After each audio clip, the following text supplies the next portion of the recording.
La prochaine saison de Frieren ne comptera peut-être que 10 épisodes. Depuis l'annonce de la saison 2 de Frieren, beaucoup de fans s'attendent à un format aussi long que la saison 1. Mais quand on rassemble les informations disponibles aujourd'hui, une autre hypothèse s'impose peu à peu.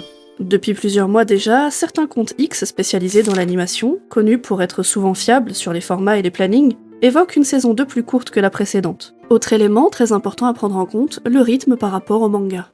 On sait aujourd'hui que le manga avance très lentement en raison des problèmes de santé de ses deux auteurs.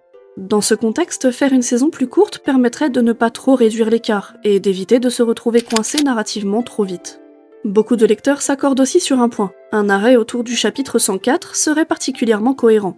Pas parce que l'histoire s'arrête là, mais parce que c'est un palier narratif clair, qui permettrait de conclure la saison proprement, sans précipitation ni frustration artificielle. Et tout ça est renforcé par deux signaux très concrets. D'abord, le silence du studio qui ne s'est toujours pas exprimé sur le nombre d'épisodes, ce qui, dans l'industrie, est rarement anodin.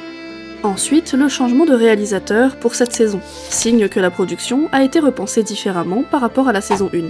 Mais soyons rationnels une seconde. Frieren est une œuvre exigeante, basée sur le rythme, les silences et la justesse émotionnelle. Ce n'est pas une série qu'on peut étirer sans risque. Dans ce contexte, une saison plus courte n'est pas un recul, mais souvent une façon de protéger la qualité et de préparer la suite dans de bonnes conditions. Une saison 2 plus courte, en soi, n'a rien d'inquiétant. Pour Frieren, mieux vaut sans doute moins d'épisodes, mais bien placés, surtout si cela permet de mieux respecter l'œuvre, en plus de bien accueillir ce qui vient ensuite.